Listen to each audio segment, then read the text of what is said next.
It's been a long time since I visited with you. I was here for the, the first class in the bailout session. How's it been going so far this semester? Getting a lot out of this? Yes? Now, one thing that struck me that day, I guess two things struck me. One was how quiet everyone was. No one seemed to want to ask a question or answer a question. Has that changed much since that day? It's like impossible to shut you guys up now? But that's what I want. I mean, I'm totally unprepared. I have a cover slide, that's it. And nothing. No, actually, I put a lot of time and thought. I spent about 4 months thinking about this day. It's definitely very important to me, as I'll explain at the end. But I really do want to engage you in a conversation about this topic. The topic today being, can this industry be saved? The future of the media in the digital age. Thinking, well, I guess the second thing that struck me the day that I came in the first day was Jack Pierce's interaction with you guys. You know, Jack is as intimidating as he is to you all. He's extremely intimidating. It's the same way with faculty. You go in, you ask him a question, and he berates you. So then you don't answer questions, he berates you. So, to me, there was a lot of energy, at least from him when he spoke. As you finally got people to open up. So again, that's what I like to do. This is challenging, ask tough questions. I'll do the best I can to answer them and engage in conversation. Why this topic?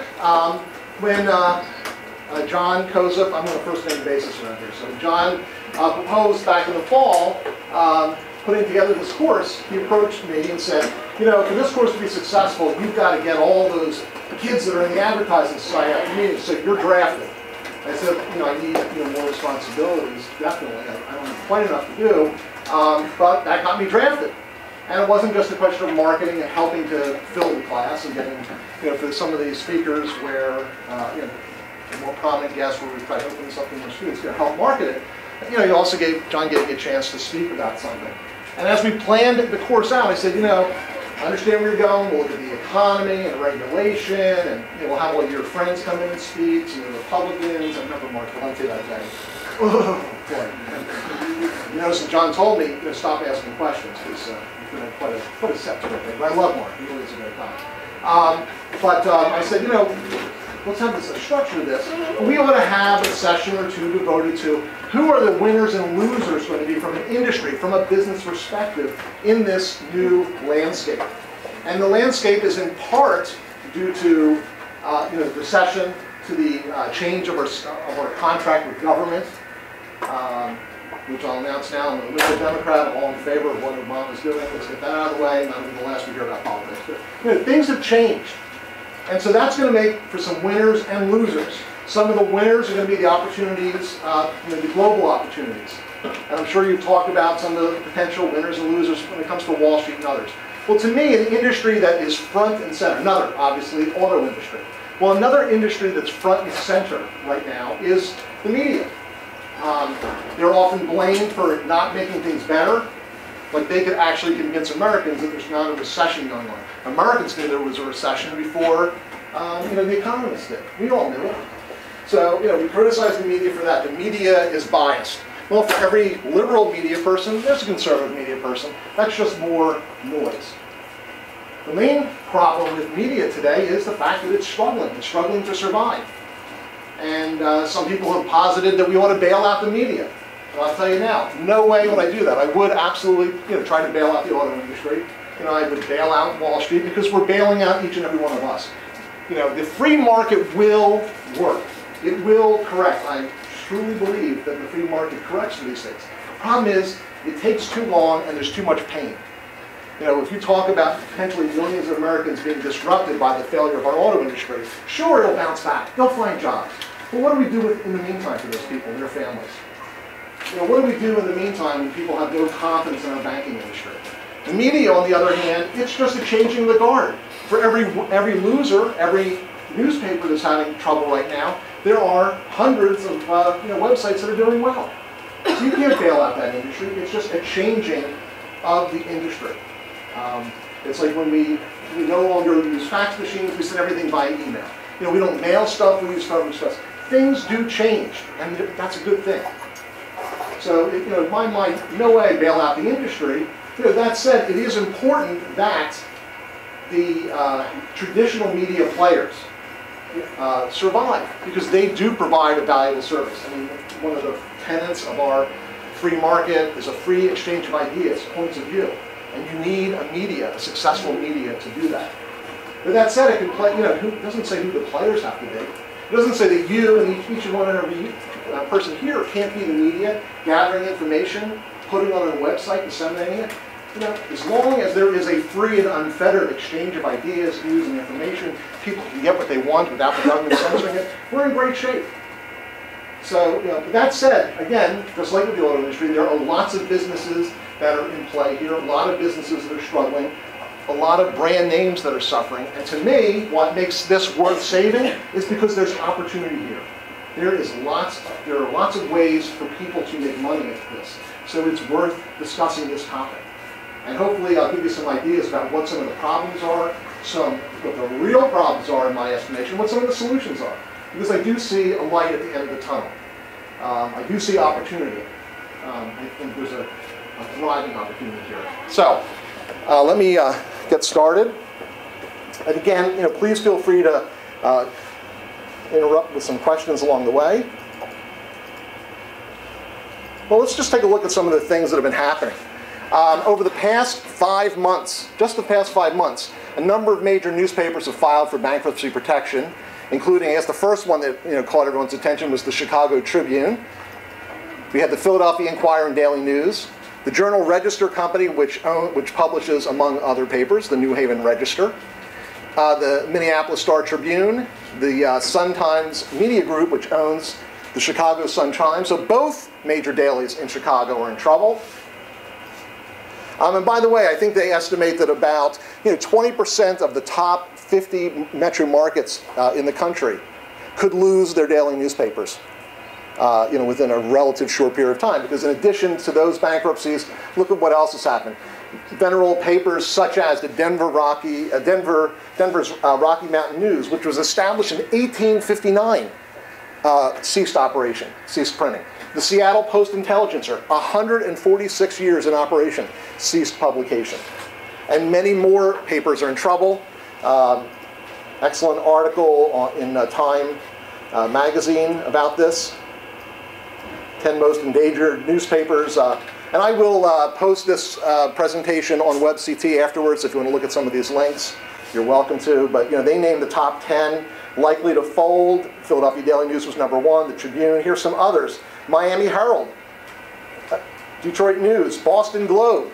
Just a few years ago, the New York Times, which owns the Boston Globe, they turned down an offer of over $500 million from Jack Welch of GE, who had been the CEO of GE. $500 million they turned down. I think the current market value of the company is less than $100 million. If we could all pull our resources together, perhaps we could go out and buy the New York Times company or buy the Boston Globe. Pretty amazing. So think about that in terms of what business is all about, trying to maintain shareholder value. You take an asset, a few years ago, someone was willing to give you $500 million for it, and now it's worth less than $100 million. So the Boston Globe, New York Daily News is another one. So there are lots of troubled companies here.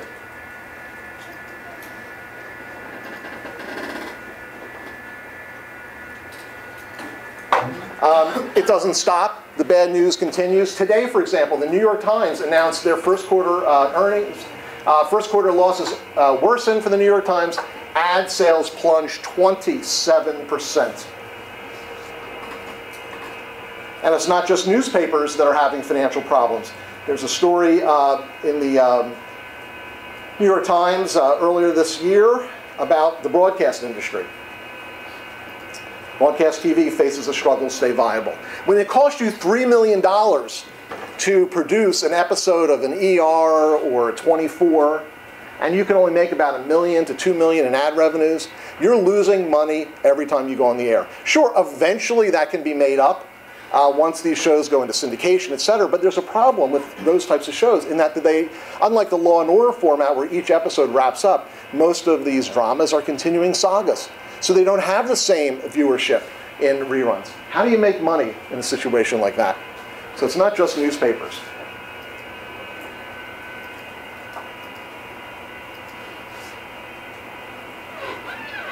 So that gives you a little bit of a background, some of the headlines, some of the developments that are taking place now. Tell you what we're going to cover. Well, we've already been through our introduction. Let me give you also a little bit about background about myself. In addition to teaching here for the past 5 years in the marketing department, teaching marketing classes, entrepreneurship classes, advertising classes, I have a background in media. I spent over 10 years working as a consultant to the media business. 5 years as the head of my own research and consulting company. Then my biggest client, American City Business Journals, which publishes 40 weekly business newspapers around the country. They acquired my company and brought me in-house. They also published all the Street and Smith publications, business publications, website properties, etc. While I was there, I helped create Street and Smith Sports Business Journal, which is the leading sports business publication in the country. So I spent 5 years consulting, then another 5 years working in the business, helping to start new properties, going out and working with their sales force to sell advertising, strategizing events. So I've dealt with these issues for years. When I first started at American City in-house, the internet was really first coming into the forefront as a content providing tool. So I've been there kind of since the beginning of that. I still do some consulting to these companies, and I hope in the months ahead to do even more consulting to the media business. So we'll talk about what the cause of these problems are. We'll take a deeper look. What's really going on? Because there's a lot of myths and misconceptions that are driving this. How to fix the problems. There is a light at the end of the tunnel. There's a lot of things the industry is already doing but could be doing more of to make this flourishing business. And I wouldn't hesitate right now to pull the trigger on a deal to buy a good brand name. If I could put my hands on $100 million, I'd have no trouble buying the Boston Globe. I'd love to do it. I'd love to take it over and turn it around. I believe anytime you have a good brand that's available at a distressed price, that's when you want to buy.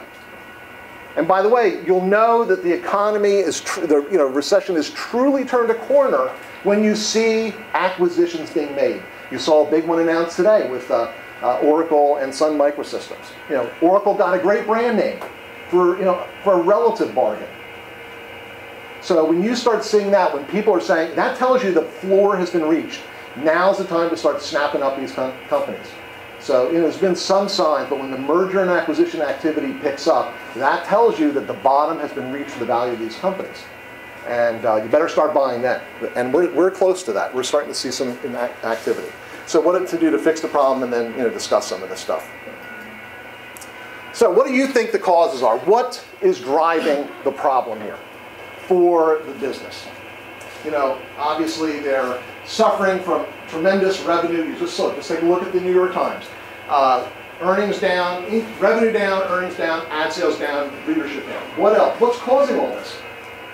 What are some of the causes? What's going on? Gabe? Well, I think the fact that you can get information anywhere for free is really kind of causing the newspapers to lose money, because usually you have to buy for a subscription, even if it is over the internet. So there's increasing competition, and the value proposition of a lot of these competitors is, hey, we'll give you the same information for free. Absolutely, that's what you're driving for. So I develop all this great content, yet I'm going to charge you $1 an issue, $10 a week. The New York Times is $50 a month. I subscribe to a ton of papers and magazines. So you can get all that information, the exact same information, somewhere else. Okay, good. So that's not a good thing. But by the way, there's always competition. That always exists. There's nothing special here. It always exists. Yeah.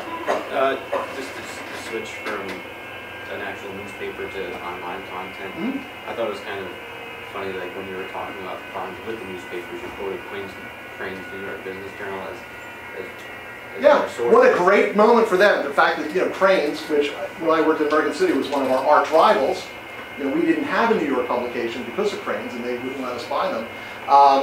They love telling a story like that. It's great. Reporting on each other. Time magazine did a great story. Can this newspaper be saved? What about the troubles that they're having and others? So there's a little bit of irony here, and there's more competition over a shrinking pie. That really brings out the flaws. What else? What else is driving this? Yeah. I was going to say lack of disposable income. People are just going to start to cut unnecessary things. And although there's always competition, now that they don't have the money to buy the newspaper anymore, they're going to be more likely to go to free. Right. Excellent point. So, you know, the elasticity of demand. I've got to trim back on things. I notice that I don't read most of the content in the newspaper. It's really a waste. I can get it for free. You know, next time my subscription comes up for renewal, I'm not going to renew it. And the same thing on the advertiser side. Obviously, they're suffering for a lot of different reasons. One of which is, you know, they're struggling, so they advertise less. They feel it's a terrible time to advertise because consumers are spending less. So, you know, there's a vicious cycle here. Excellent point.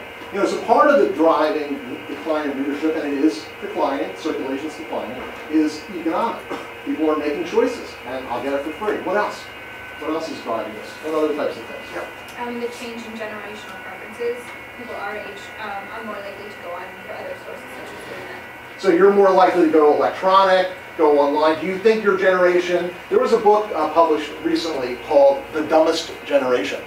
You know, they call, like, my parents' generation was the greatest generation, the ones that fought and won World War II, opposed tyranny. You know, we're the self-indulgent baby boomer generation, and your generation was called the dumbest generation because you don't know a lot of stuff, because you don't read. Do you agree with that? Are you the dumbest? Is this the dumbest generation?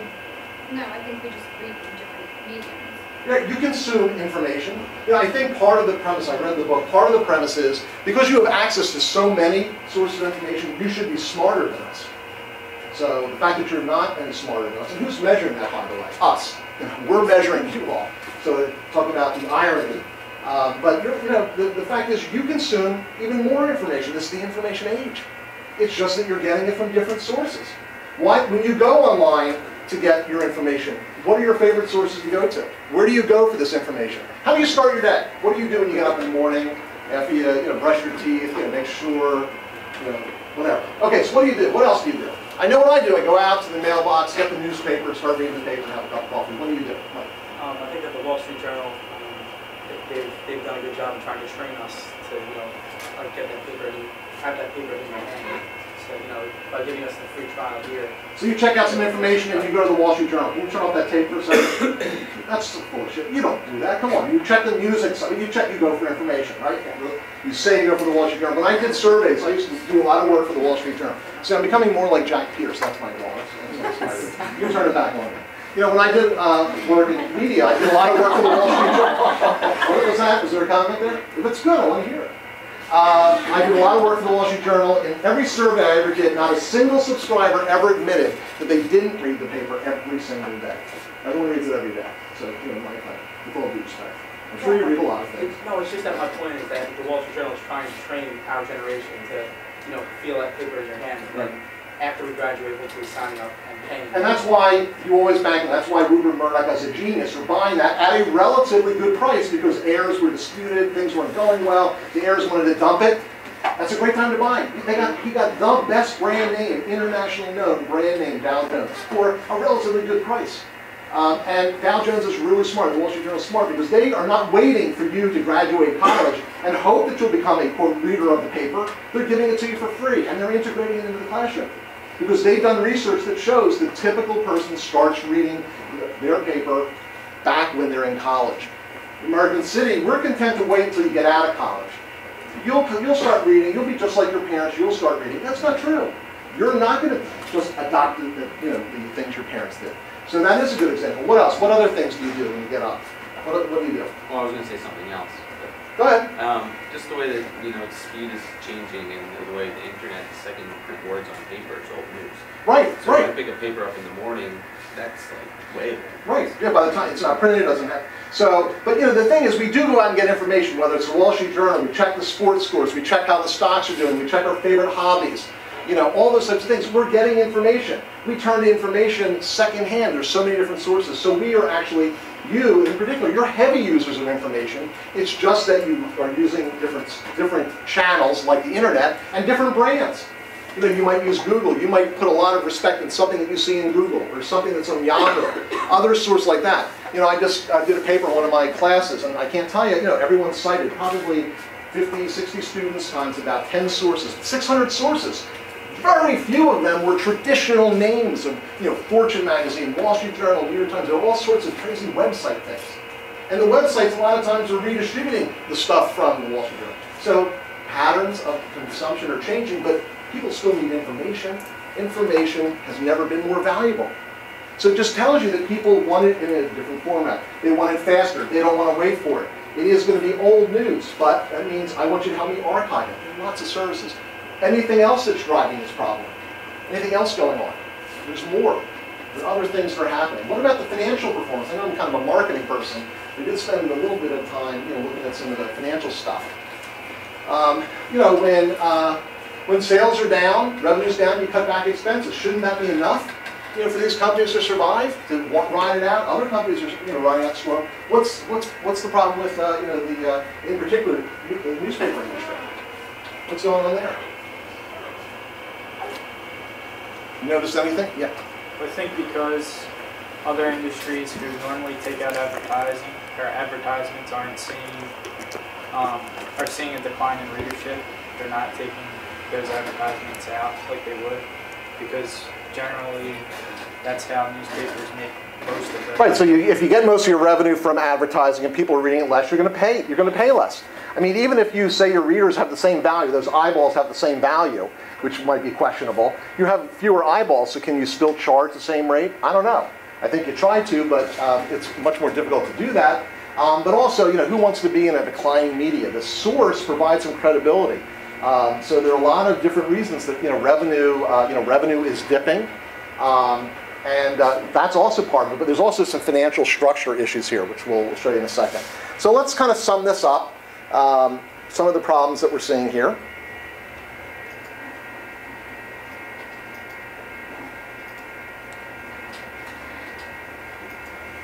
Certainly declining readership. Here's one of the stats. Newspaper circulation in the U.S. declined more than 8% so far this decade. That's a lot of eyeballs that aren't reading newspapers and that you can't charge for. So my revenue base is shrinking. I've got to come up with ways to replace that revenue or cut my expenses. According to the Pew Center's Research Center, they do an excellent job if you're interested in studying all kinds of media consumption habits.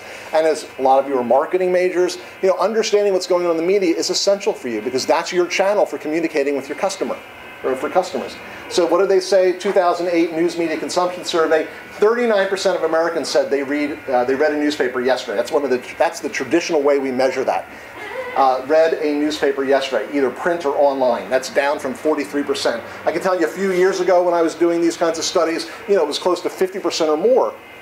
And in those days, it was just reading it. But at least looking at both, because I frankly, if I'm the New York Times, I care where you're getting your information from us, whether you're doing it online or through print, but I just want you to come to me first. And we need measures like this.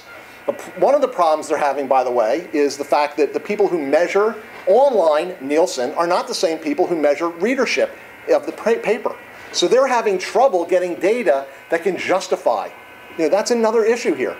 There's no cross-platform measuring of readership, of media consumption. This is good, but no advertising agency is going to use this to come up with a media plan for a client. So that's hurting them. The fact that media consumption is more fragmented, that people are using a blended approach, that's hurting them. So again, went from 43% 2 years ago down to 39%. And what's worse, people are very apathetic about their local daily. Obviously more and more papers are facing elimination. How do Americans feel about that? Fewer than half of Americans, this is a poll that the Pew Center did in March, a nationwide poll. Fewer than half of Americans say that losing their local newspaper would hurt civic life in their community. Wouldn't hurt. And would they miss it? Even fewer, about a third, say they would personally miss reading the local newspaper a lot if it were no longer available. Now, that's not good news. People are apathetic. They don't care. There are exceptions. I mean, people in Boston are starting to rally around the Boston Globe. But for the most part, people are somewhat apathetic because they can find the information elsewhere. That's the challenge. How can I give you information you can't get elsewhere that's so valuable or in a format? And not only will you prefer my format, my approach, but you'll pay me for it.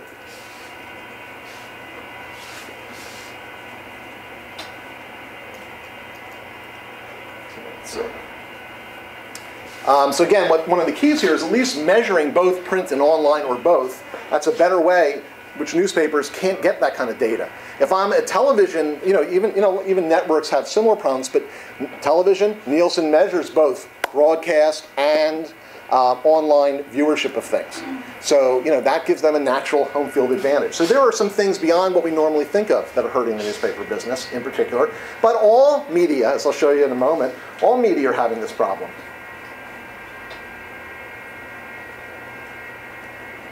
Competition, Gabe, you brought it up, several of you alluded to it. Competition from free, non-traditional digital news sources has both newspapers and television and radio to some extent. All of them are feeling the heat.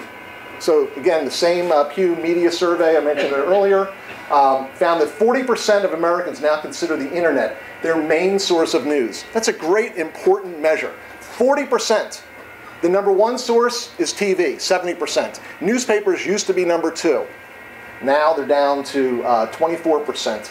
I'm sorry, now they're down to 35%. They trail the internet. And again, if I'm a newspaper or if I'm a television, I want to look at the total use of my brand.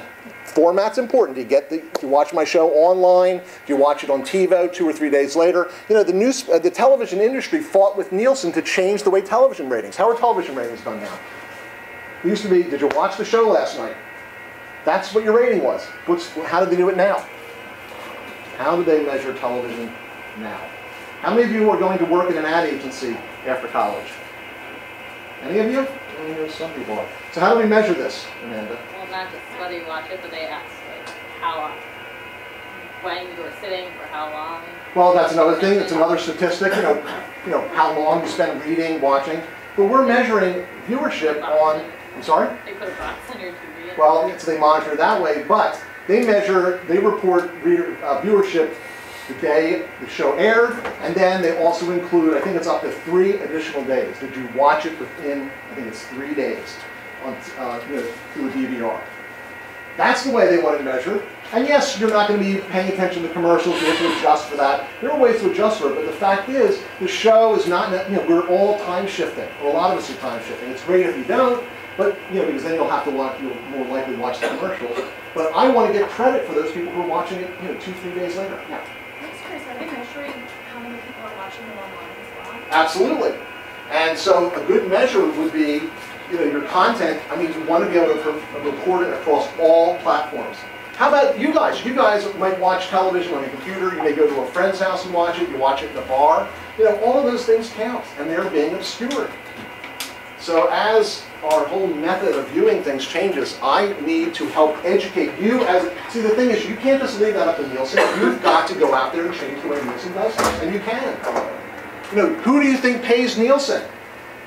The television networks. They should, they can't distort the ratings, but they sure should be accountable. So how we measure these things is important. And all I care about is, did you like my content enough to watch it?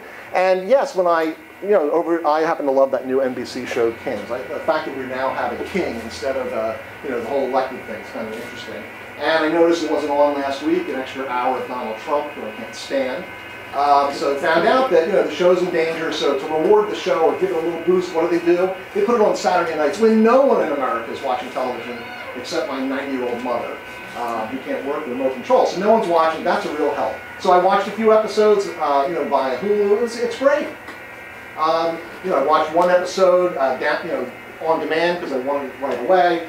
I didn't want the ads. That all counts. The fact is, I like the show. I'll watch it in different formats. And the advertisements on Hulu are a little different than the ads on demand. There are fewer ads when you're paying 99 cents to watch it versus what you see for free.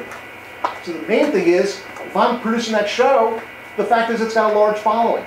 We shouldn't cancel it. Please, write NBC. Tell them not to cancel that show.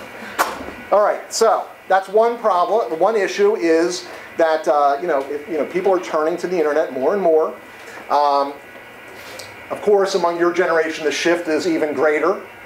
Internet and TV are now tied for first. That's why I say this is not just a newspaper story. This is a TV story as well. Internet and TV are tied for first with 59, while newspapers garner only 28%. But I want to know, among these internet sites, how much of it's the New York Times, the Wall Street Journal, versus Google, versus Yahoo. But here's another problem. A lot of this content online is free, and ironically, that's a nice term for it, ironically, much of that free content is being provided by traditional media sources. Most of the content on Google, on Yahoo, and all these websites, it's either from the Associated Press, it's from the New York Times, whatever. It's all being stolen, if you will, okay?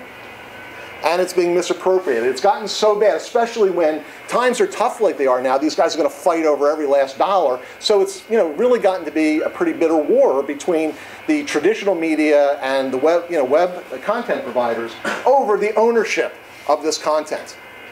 The AP, which is a major provider of syndicated news content, is really going to war. They've come to like a truce with Google, but they're going after a lot of people now, just like the recording industry did. And eventually, a new solution emerged with iTunes. Well, now here's what someone from the Wall Street Journal said about this. This is from Robert Thompson, editor of the Wall Street Journal, said last week, "There is no doubt that certain websites are best described as parasites or tech tapeworms in the intestines of the internet." That's pretty powerful stuff, kind of gross. And here's the response from Danny Sullivan, who used to work in the newspaper industry and now has his own blog, etc. He's responded very simply, "Shut up." That was his response, his witty response on his personal blog. So it's getting pretty testy, but again, the point is a lot of this content is from the traditional content providers. A lot of YouTube stuff is from traditional media stuff, or it's you take and do a parody of something in traditional media stuff. Is there a way? I think NBC has figured out a way to use that. I think they're brilliant with Hulu, teaming with Fox. They're saying, look, you're going to get your content that way. That's an opportunity. That's not a problem. Let's figure out a way to exploit this new opportunity. So for every problem, it's also an opportunity.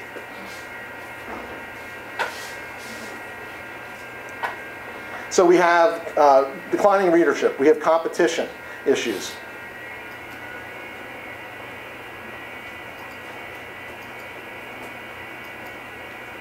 Obviously, declining revenue. Overall advertising spending, according to Nielsen, fell 2.6% in 2008. Look what happened for newspapers, in part due to the recession, in part due to this whole decline in circulation and readership, etc. Newspaper advertising revenue fell 16.6% in 2008, including a 30% decline in classified, which was their bellwether. Very profitable stuff, according to the Newspaper Association of America. And again, when you see this, you'll see there's a little bit of a graph that shows how it's all changed over time. And by the way, the actual print portion of this was down 18%, somewhat slightly offset by the total online revenue has been kind of supporting this. Look at the year before, print advertising declined 9%, but due to the growth of online, it increased a little bit, somewhat offset it. Here it offset it just a little bit, but they're actually seeing a decline in, although not as great, but they are seeing declines. I'm sorry, the online world in general did not have a great year last year either. So, but it is partially offsetting it, but the metrics there aren't quite the same. The value of an ad online is about the same value as a billboard, and the pricing is different. The eyeballs watching a web ad are much different than the eyeballs reading a newspaper who can spend a few seconds actually reading an ad. Much different scenario. But again, there are solutions to this. Here's another huge problem. They could weather the storm. If you look at the economics of several of these companies that filed for bankruptcy, it is not necessarily because of the decline in ad revenue and circulation revenue didn't help, but they still showed an operating profit. Here were some of the other problems though. Well, in some cases, it's labor costs. They're trying to get out from big labor contracts.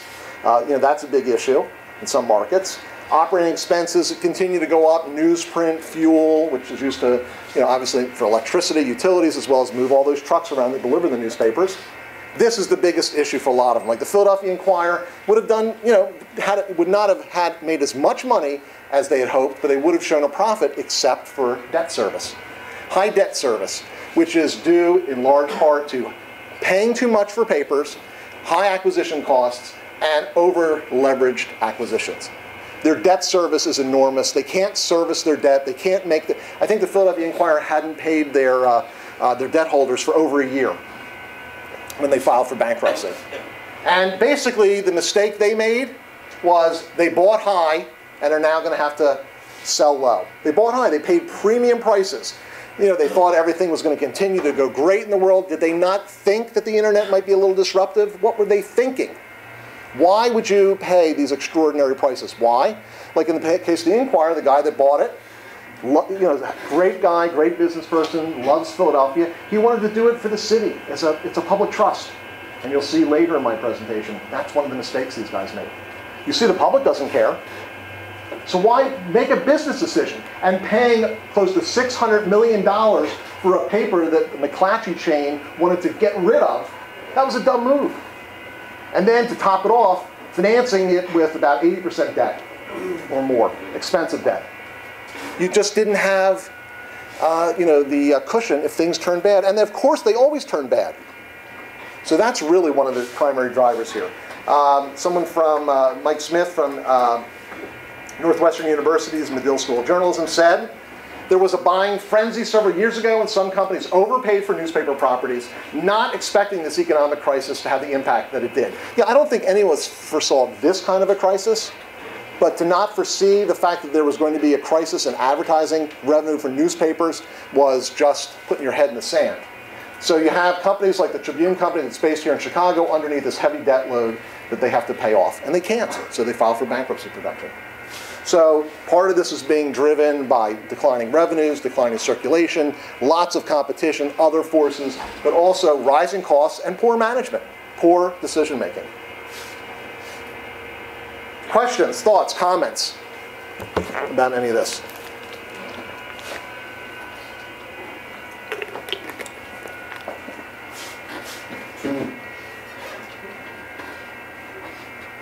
So here's what's really going on. I mean, we've already talked about this a little bit. Declining readership, question mark?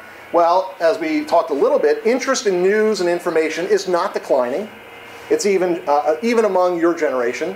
In fact, the demand for information, for news, it depends on how we define this. It's entertainment, it's information, it's news. I mean, no company gets that better than a News Corporation, Fox. They understand it's not just news, even though the company is News Corporation. It's everything. It's all that content. And we live in a society where we're relatively better off. We don't have to spend as much time making things and hunting and gathering, etc. So we have more time for leisure pursuits as a society. So we're going to consume more information. So there's an information explosion. It's not lack of demand for information. It's changing how we get the information, what I want in the information, timeliness, updating, all those other things. It's a change in who the players are. It's not the New York Times, it's Google. They're the number one media company, or one of the number one media companies in the world. So the demand is not shrinking. Traffic at newspaper websites, here's proof. The traffic at their websites is up. They are being turned to, but they're not marketing themselves properly. We'll talk about it at the end. So in just over 1 year in mid-decade, the number of visitors to newspaper websites increased 9%, according to the Newspaper Association of America. They're getting their share. They're just not getting their fair share, and they're not growing their share. But if you like the New York Times, if you respect the New York Times, if you respect the Wall Street Journal, and you don't feel like picking up a newspaper right now, you should be going to their website for information. If you watch CNN, you should go to their website when you don't have a TV. That's called marketing. Lots of different channels. They're not doing that. I mean, for example, what is Fox News' headline or tagline? What is Fox News' tagline? Anyone? What's the New York Times tagline? They're famous for their slogan. What is it? All the news that's good to print, and that tells you their value proposition. Yes, they are more liberal. But if you're a liberal, you read that. If you're conservative, you read another newspaper. Frankly, I'm a liberal, I want to read that. But I can tell the difference between their news page and their editorial page. That's why what the Los Angeles Times did 2 weeks ago, when they started running basically advertorials on the front page. They did a whole thing for that new show Southland with the guy from the OC. They basically put an advertising piece of content disguised as a piece of news on their front page. That's not all the news that's fit to print. They're destroying their credibility. All the news, what does Fox News say? Fair and balanced. Fair and balanced. Do you believe that, by the way? I mean, but it's great. It's memorable. What's CNN? Please, anyone, tell me. What is CNN? That tells you. Fox, you may agree or disagree. You can't dispute the fact that they are great business people. I may not agree with how they feel about different issues. I don't think they're fair and balanced, but they are great marketers. CNN, I don't know. You ask the average person outside this classroom what the New York Times' tagline is, they won't know. They might not even know what a tagline is. It's all about marketing. So people are turning to newspaper websites, and it is growing, but they're not getting their fair share, not growing it. Competition from free content providers. You're saying to me that people won't pay for content, right? Everyone says it, you won't pay. You guys, you won't pay for anything, right? Of course, if you wanted to go to the Final Four, you would have paid anything to get tickets for that. But, so we will pay. It's just a question of, does it have value? Do people pay for content? Well, how about this? Consumers, even younger consumers, will pay for content that is available, even if it's available free elsewhere, as long as it's value. There's got to be something that's unique about it that makes it more valuable, more worth my while to pay for it than get it for free. And one of the things, like with newspaper content, should be that it's reputable. When I get information from a blogger, I don't know if that guy has an axe to grind. That guy who said shut up to the guy at the Wall Street Journal. Maybe he got a bad review from someone at a newspaper. Who is this guy? On the other hand, if it's in the Wall Street Journal, it's credible. New York Times, credible. LA Times used to be credible, etc. A blogger, who are they? They have no journalistic standards. I mean, I think it's a great thing. I'm all in favor of it. So, that's in and of itself reason to pay for content that you might get from those sources. People will pay. People download songs like crazy. Yeah, we still get some free stuff from various sources, etc. But we're paying something. You don't have to have 100% of the market share. People will pay for music, which is available free of charge, albeit illegally. People pay for television. Oh my God, you mean I'm going to have to actually pay to watch a television show? Yeah. We watch The Sopranos, we watch Dexter, California. I'm just giving you my personal preferences. I spend my cable bills about $200 a month. Let's see. How about the fact that we do pay-per-view stuff on demand? How many of you watched WrestleMania a week or so ago? Come on, a few of you. Can you get that out of the tape, please, sir? That WrestleMania comment. Pay-per-view on demand. That's why my cable bill's up to $200 a month. How about mobile media applications? How many of you have purchased a ringtone recently for your cell phone? Pay for that? Okay. Any of you pay for any other content to be delivered to your cell phone? Okay. No one here? I pay $6 a month to have every day a report from Major League Baseball about my favorite baseball team. In the off season, they tell me all the trades. Like 3 or 4 or 5 messages a day for that. And I could probably get it somewhere for free, but it's from Major League Baseball. I don't want it from some other, I want an impartial site from baseball. And I like the fact that, during the day I get these little messages from them. It makes me feel special. And I pay about $6 a month. So, that's nothing. It's a lot for you. It's nothing for me to, fulfill those kind of hobbies. People will pay for content. Not everyone, but a lot of people will. And you can have a combination. Is there any rule that says you have to have the same pricing policy for every single product and every single customer? Basically, a Lexus, the base model Lexus, is the same pretty much as an Avalon, but it costs about $5,000 more. Same car, because somebody is willing to say they have a Lexus. Nothing wrong with that. That's called free enterprise. That's called good marketing.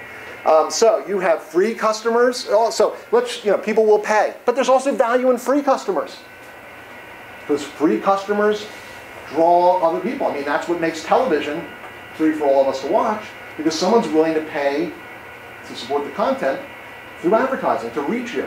So we've been doing this for a long time. A lot of free customers can translate into revenue in different ways, but advertising is only one way. We'll talk about other ways in a second. So free customers can attract paying customers, like advertisers. Yeah? You say, proving that people will pay for content, why would it almost seem foolish for the New York Times to offer their entire archives and current news for free when advertising revenues are declining as much as they are? I think they have to decide, like the Wall Street Journal, again, has a very good policy. The first few days are free, but even for subscribers, you have to pay a premium to get access to different information. So you have to have a strategy about it. The problem is a lot of these. I remember sitting in a conversation at American City where one of our brilliant marketing people said, we're going to start, if you don't have a subscription to our paper, we're going to charge you $1,000 to access our website. I mean, that was ridiculous. But if there's certain value there, being able to do it, and it's also very easy to do it. Like with iTunes, you set up an account. It's a no-brainer to just click on something, download it, it gets billed to your credit card, you never even think about it. So you have to have a combination. You have to have a strategy about it. I don't necessarily think if I was the New York Times, I might continue to give away the content, but I would damn well make sure that no one else would take my content and put it on their website without giving me proper attribution. A lot of times, and I can tell you the attribution game is being lost, because 9 times out of 10, when you cite an article that you saw from the New York Times, you'll say it was from Yahoo, because you have found it on Yahoo. That's the New York Times content. This morning's main story in the Philadelphia Inquirer was a Washington Post story. Why should the Philadelphia Inquirer pay, to have a reporter covering stuff in Washington anymore? I can get that anywhere. There's no value to me in getting that. It's just a convenience. So you're right. You have to have the right blend of that. It has to be a strategic decision. And if you have a subscription to the New York Times, which I do, and I love it, then I sure would pay a little bit of money to have some additional services from them. Absolutely I would. To be able to easily store my stuff, or whatever it might be. Newsletters. I mean, they give away, you can decide to give away a lot of stuff, or you could charge for that stuff. Just make it a strategic choice. Yeah. I was going to ask you a statistic that newspaper websites are up 9%. Is that new users, or is that cannibalizing the newspaper sales? I'm sure that some of it is existing customers, but why is that? It's only cannibalization if you're spending less time reading the newspaper. But in this particular context, I don't consider it. Yes, if you gave up your subscription because you could get it for free, I guess that would be cannibalization. On the other hand, what I would recommend doing is encouraging people. If you in the morning, I can't sit around having my coffee, and I try at lunchtime to read my computer, get the news headlines while I'm having my lunch. If I want to end up with a sandwich in the middle of my computer, that would be a great way to do it. You have to read it then. But where do I go? I go to the New York Times online when I'm here. Just promote your brand. The Philadelphia Inquirer's website is called Philly.com. Maybe a good idea, maybe not. They have their own little browser. It's called Zippy. What the hell is that? What does that have to do with the Philadelphia Inquirer? Where's the branding strategy? They just thought, hey, that will be clever. Maybe that's a good idea. And I just know it wasn't made. It was just made for the seat of the pants. So it could be cannibalization, but when I talk later about how to measure these things, you'll see, I don't look at it as cannibalization. Yes, a few people will give up the subscription. But if they really value it, they'll say, look, I look at it as the bundle relationship. I pay a couple $100, I get daily access, I get the newspaper delivered to my door, I can read it. I should also get some free stuff online, and maybe a few discounted services on the computer as well. They're not being run like businesses. That's the problem here. So, free customers can attract people who will pay money to meet those free customers. Free customers can be converted into paying customers. No doubt about that. And, competitors, the people that are stealing the content for the New York Times is a potential customer. For example, AP and Google are now working together. In effect, when people were pirating, music instead of paying for it, you were just saying the price of paying for it. You respect copyrights. It's just you're saying, there's a market decision. You're overcharging me for this content. It isn't worth it. Yes, I have principles. I have principles too. I actually never have stolen any music, but we all have principles. But none of us are, as Nick Rangioni would say, none of us are people that follow. What is it? I forget now. I'm skipping out on this thing, but we're all consequentialists basically. At heart. We all are. So when it comes to content, if the price equaled the value in some way, then I would pay for it. I would respect copyright laws. But like just for the other day, for example, I wanted to find for our advertising class in this anti-binge drinking campaign. There was a story in the Kansas City Star about a kid who died at college after being kicked out of a dorm, moved into a fraternity, and no disrespect to the fraternities, within 11 days was dead from binge drinking. Now, why was he kicked out of the dorm? He had a drinking problem. His father said, if I knew he had a drinking problem, I would have brought him home. Then in the next sentence, I knew my kid had a drinking problem, but kids are kids. He knew about it. I wanted to use that in our campaign.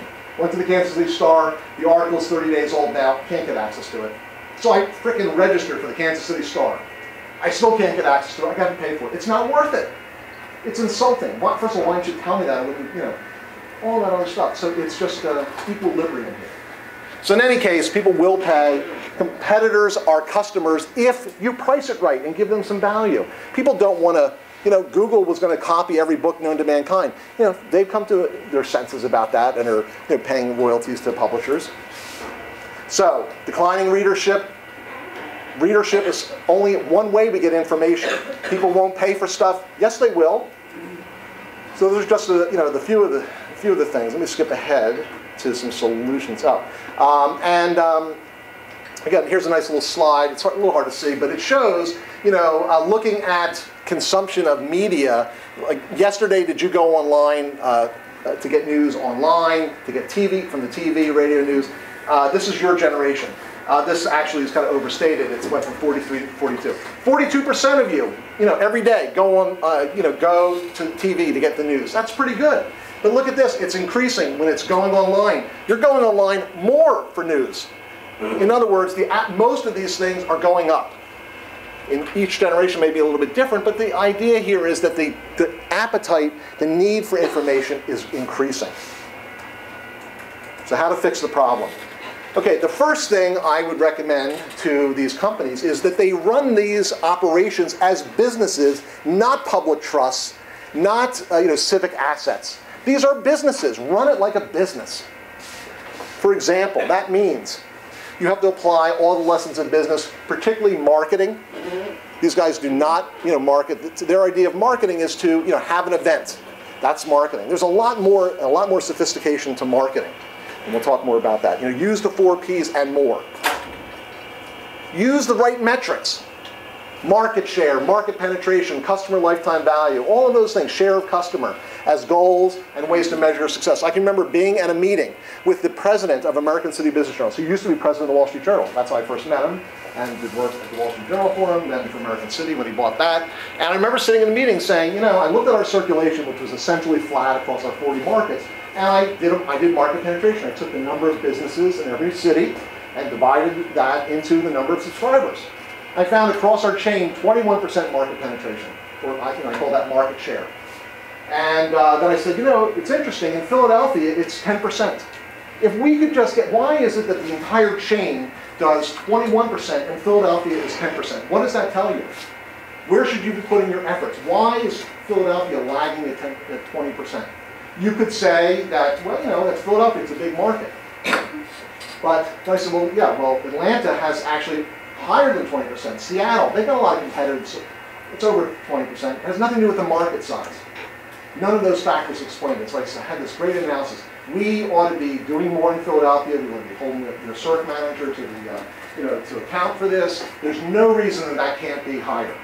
And they said, we don't use market share calculations here. It doesn't mean anything. What do you mean you don't use market share? Every other business does. The only thing they cared about was making sure that when they broke a story in the newspaper before the inquiry. That's all they cared about. Did we get it there first? We all saw in the 2000 election how important that is. Use the traditional tools of business to measure your performance, to set your goals.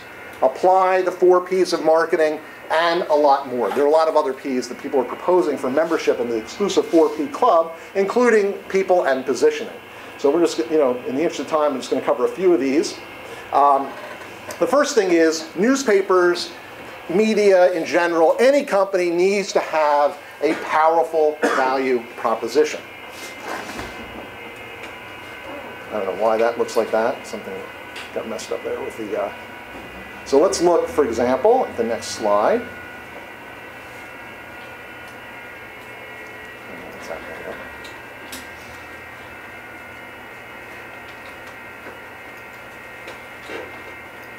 Here's a little something from, some of the stuff we're actually learning in classes actually does make some sense. So for example, value proposition. This is a slide, I use this all the time in my business freshman class, my intro to business marketing class. This is basically looking at value proposition, which is basically why people would prefer you to your competitors. And you can it can come down to 2 things. The benefits you offer versus what you charge them, what they have to pay to get those benefits. And basically, when I do that, relative to my competition, I can be offering more benefits, the same, less. You define what the benefit is, but all told, do you offer more, the same, or less? Do you charge more, the same, or less than your competition? The green blocks are the positioning strategies that are viable. You clearly can't offer people fewer benefits and charge more than your competition and expect to stay in business very long. This is the all things to all people mode, so a lot of people do it, but it's not optimal. These are the things that work. So where would you put Google on this? Where would you put Google on this map? What do they do? What do they offer? More for less. So more for less, up here, okay? And what about, let's say, the New York Times? What do you think?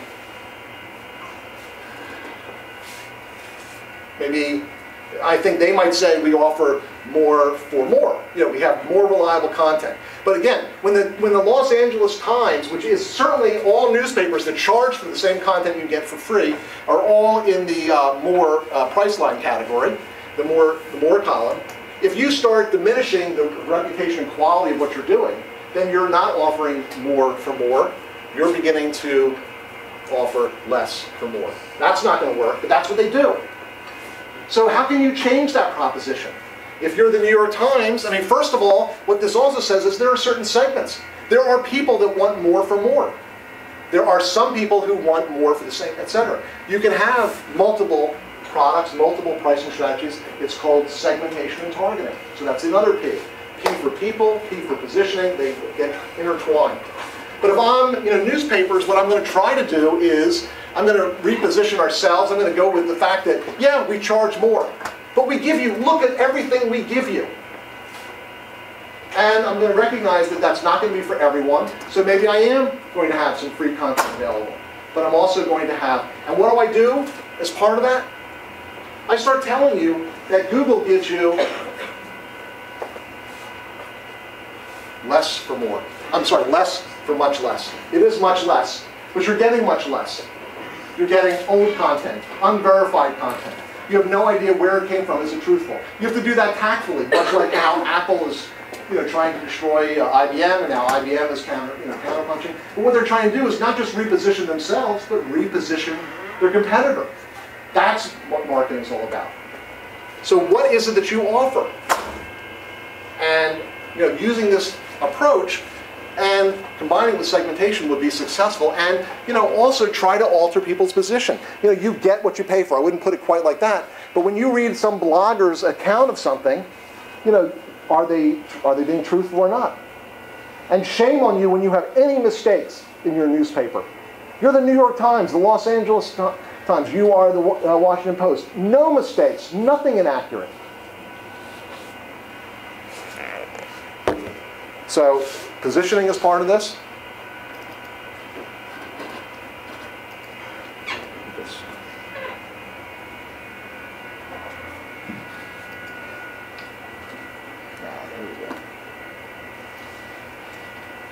So we want to use various metrics. I mentioned there. The other thing is your source should be the first place you turn to. If you have a question, you go to the New York Times or the Wall Street Journal, the first place. That's why the Wall Street Journal is now even providing sports. They want to be the one place you turn to for everything. By the way, American City Business Journals, they had a different value proposition. They could put national news on their websites. They have chosen not to. I would debate that with them, but they're very much into this local business stuff. That's all that matters to them. Okay, I can kind of understand that, but I think the world has changed. But that's what they have a particular focus. The Wall Street Journal is taking a different approach. They really want to be everything to you now. And they're very smart because they say, look, we can't put that all in a newspaper to be 400 pages long. So we have the Startup Journal on our website. We have the marketing, all that stuff. They're fantastic. They're brilliant. Expand through intensive growth. Again, using these tools. Can I increase my market penetration? How can I get more people to subscribe, people to spend more time reading? When they have a question, they come to us. When they want to look up a movie, they come to us to find the movie times. Why is it that AOL does that and Movie Phone and all that other stuff? Why wasn't it a group of newspapers that did that kind of stuff? Why? Because they were too afraid to let go of they wanted to hang on to the income of movie listings in the paper, which is a stupid-ass way to search for movie listings. Be customer-driven. You want to grow your business, you can grow geographically, so many different ways. Have a logical growth pattern. These guys, they just have a very haphazard approach to growth and also new products. it's normal in times like this to have industry shrinkage. We are going to see fewer newspapers. Do we need as many? Does Denver need 2 daily newspapers? Not if they're not at all different from each other. Not if they're sharing all the same content. You know, not if they're, you know, if one is maybe conservative, one is liberal. You know, there could be room, but you know, you have to decide: is there room for all these? So there's going to be some shrinkage. There should be some consolidation. There's no reason that the New York Times shouldn't own the Boston Globe and operate it. You know, why shouldn't they grow that way if they want to grow their business? If they've grown everything they can in New York and they want more revenues, you know, acquire the Boston Globe. That makes sense. Or start a paper, whatever. Those are logical, you know, ways to grow. But you also should be getting some economies of scale by that. So consolidation, collaboration is essential. Looking for strategic alliances to get new segments. So for example, again, what Associated Press is, instead of seeing Google as the enemy, they're a customer. And customer-driven market orientation as opposed to production orientation being, you know, centric around what's important to us. We got to sell newsprint. We've got to sell we've got to sell this hard copy. It's the only way we know how to do business. I know that's important, but you have to look beyond that because at some point, you know, I'm not sure. I don't think we're there yet, but at some point, like with things like Kindle, etc., you know, more and more people even more people are going to be able to read without having to have paper in front of them. Hey, you want to come on in? Do you want me to give those out? What's the deal with those? Yeah, I mean, I just have about 5 to hand out. Okay. If you don't mind, I mean, Yeah. should I leave them with you? Or? Yeah, leave them with me. Grab them. We have some papers. That'd be great. There's just a couple exams, and if they're not here, I'll bring them back. I'll slide them on John's door. Thanks very much. Okay. All right, we'll do those. All right, we're wrapping up.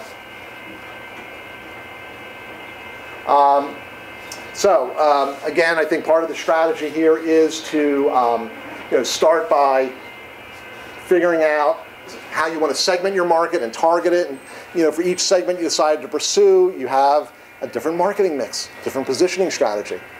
And you know, what happens in a city like Philadelphia is, you know, the Inquirer is dominant, but then more and more people move to the suburbs. So Philadelphia news becomes, you know, less and less important. How do you know that? Because you see the rise of a lot of local weekly community papers. And that should be a sign. We got to respond. So they did respond, you know, by putting in a, you know, a local section, you know, once a week. And so you can respond to these changes and offer people what they want. That's what the key is, being market-driven, not stuck in a production mentality. So you can't have this one-size-fits-all mentality. You have to have that, you know, that powerful value proposition, and it's got to be, you know, different for consumers versus, you know, business. You have you're so blessed as a newspaper, as a television company, to have 2 revenue streams at least from consumers and advertisers. It should be fantastic. Wish we could all have that. But you know, the consumer, your one value proposition, what are you offering for your advertisers? You know, just to give you an example, I also dabble in a little boutique advertising agency. I remember putting together an ad campaign for an accounting firm through, you know, our major advertising vehicle was going to be a business journal, as well as a website, etc. And I said to the business journal, you know, I believe in tracking and measuring our success here, so I would like to be able to do a pre-survey of our awareness level among your subscribers, blah, blah, blah. Can you give us a list for that stuff and help us do a survey of your customers so that we know if this thing is working? We don't do that. We can't give you that information. You know, we can give you a list, but we can't give you their contact information. So how am I supposed to measure the success of this and then, you know, and then buy it again? If I have no proof it worked, I'm not going to buy it. Some of you may have seen this type of graph. But basically, if I have a great brand name and I want to offer some additional products under that same brand name, so I have the New York Times, and I want to, you know, get you to use my daily, you know, some type of media update or alert system. So I call it the New York Times on alert, or the New York Times, you know, restaurant recommendations, whatever. Or I could decide to have, you know, I want to expand into new markets. We could have had the New York Times of Boston. That wouldn't have really flown very well with Boston. So we go out and we have multiple brands. We have the New York Times, we have the Boston Globe. Makes perfect sense. I can take my brand name and apply it to new categories. And I can come up with new brands. And again, I think Fox is a great, or News Corporation is a great example of that. You know, CNN, I mean, I think they do some things right, some things wrong. They were the pioneers in the 24 cable news coverage. You know, they have one brand called CNN, but they also recognize some people they want quick news. So we have headline news. We don't call it CNN's headline news, it's headline news, multiple brand strategy. Have some conscious choices about what you do with your brands to serve people.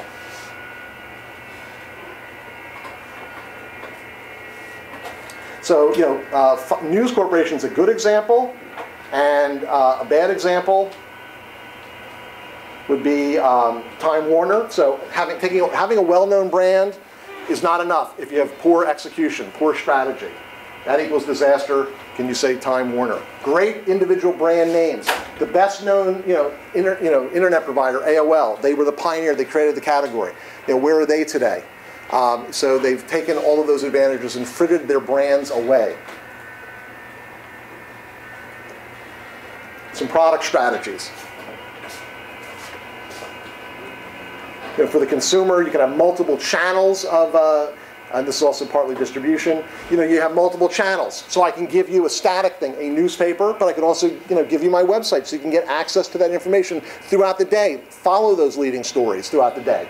Multiple formats, CNN versus headline news. I can give you, you can read the restaurant reviews. I happen to love Craig Laban of the Inquirer, so I get like a weekly update from Craig Laban on his restaurant recommendations. So I can read them in the paper, but I can also, the Inquirer's problem is, why aren't they charging me a little bit of money for that? How do they know? Did they ask? You could give that away to get me to continue to want to subscribe to the paper, but I think anyone can get it. Why don't they charge me a couple bucks to have that? Maybe if they got it to me before that reached anyone else, that I was on the exclusive Craig Laban list. I got that before anyone else did. And I also got to call the restaurants in there and get an exclusive reservation. Huh, I might pay $5 a month for that privilege. So, there are product strategies that we can do. Again, consumer versus the advertiser. Newspapers, television, they don't approach this as, they're not in the customer service business. They just want to sell space. They ought to be invested in your success. Never once has an ad sales rep ever said to me, how'd that campaign work? The only time they ask is when it's contract renewal time. They never ask. They don't want to see you. They don't want to hear from you until it's time to renew. They don't care. That's not going to do it. You should be invested in their success. You provide a channel for them to get business. What can I do to help you get more business? Are you getting business? What else can we do to help you? Just because the phone isn't ringing or their website isn't buzzing because of your ad campaign doesn't mean that the newspaper, the television's bad. We can help you improve that. I don't want to, but they don't want to hear bad news. They're too afraid. You know what the problem is? They don't believe in their own product. I can tell you that right now. They don't believe, if you actually pinned most ad reps down, gave them sodium pentothal, or publishers or whatever, and asked them, does advertising work? I guarantee you more than half would say, it doesn't work. You know why I know that? Because they don't usually advertise themselves. Yeah, they put stuff in their own newspaper, their own television stuff to fill up space, but do they go out and do much in the way of marketing? No, because they don't believe it works. So they don't want to call the client to see if it works. Invest in the success. You can make your clients more successful. So there's lots of things we can do to, if we look at the 4 Ps of marketing, to price our products better.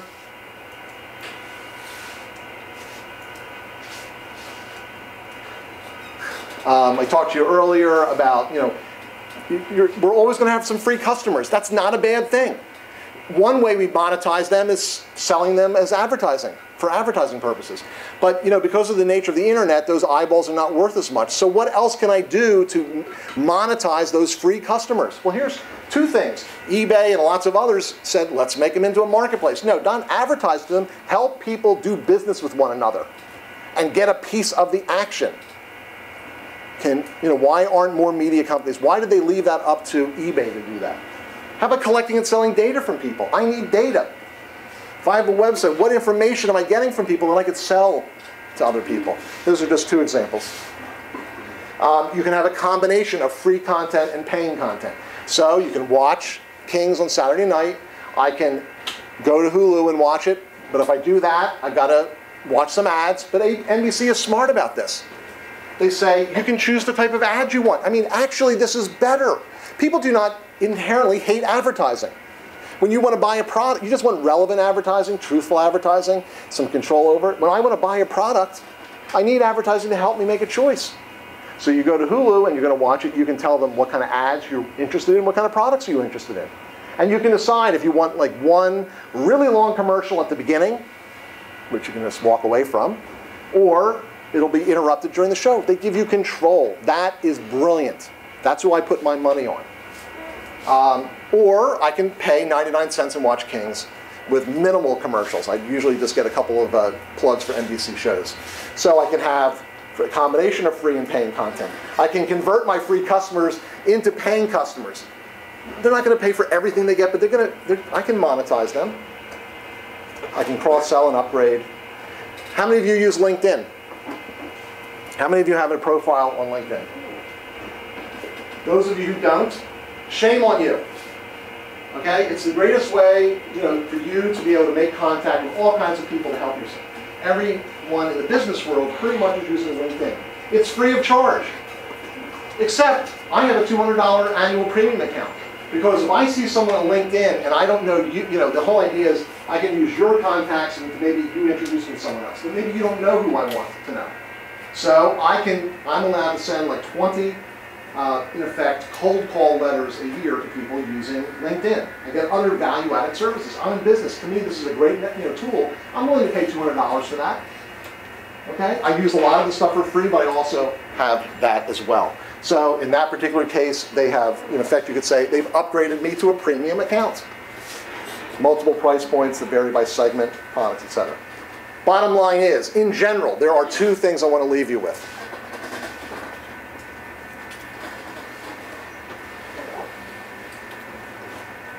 The first is the only constant in business is change. Everything will be changing. It's always changing. That's what makes it fun. That's what makes it interesting. There's always going to be competition. If there's no competition today, your success will invite others. Apathy is competition. There's always competition. There's always change. There's always challenges. Your inbox will never be empty, ever, in business. And that's an okay thing. And remember, buy low and sell high. How many companies have missed that opportunity? And instead, they have bought high and now are forced to sell at bargain basement prices. This is a good time to find those good brands at distressed prices. Lots of great brands are out there. And again, when you start seeing more activity there, you'll know that people, A, are willing to take their cash and make those bets. The reason they haven't yet is because they're not convinced they've reached that desperation selling point. They're still holding out hope that they can turn things around. Once they start being acquired, that's when you know the market has really hit rock bottom. I believe very much in the information business. It's not the media business, it's the information business. This is a great time to be in it. You know why? Because there are a lot of idiots out there who don't have the benefit of the education you've been provided, and they don't have the benefit of having had a chance to hear me speak about this. So there are a lot of idiots out there. Go out and seize the opportunities. Be very aggressive, because they are out there. So, any questions, comments? All right. So, it's been a pleasure to have a chance to speak with you about this topic that I love. And I wish you good luck with the rest of the semester. Those who are graduating, good luck with the rest of your careers. I do have some papers.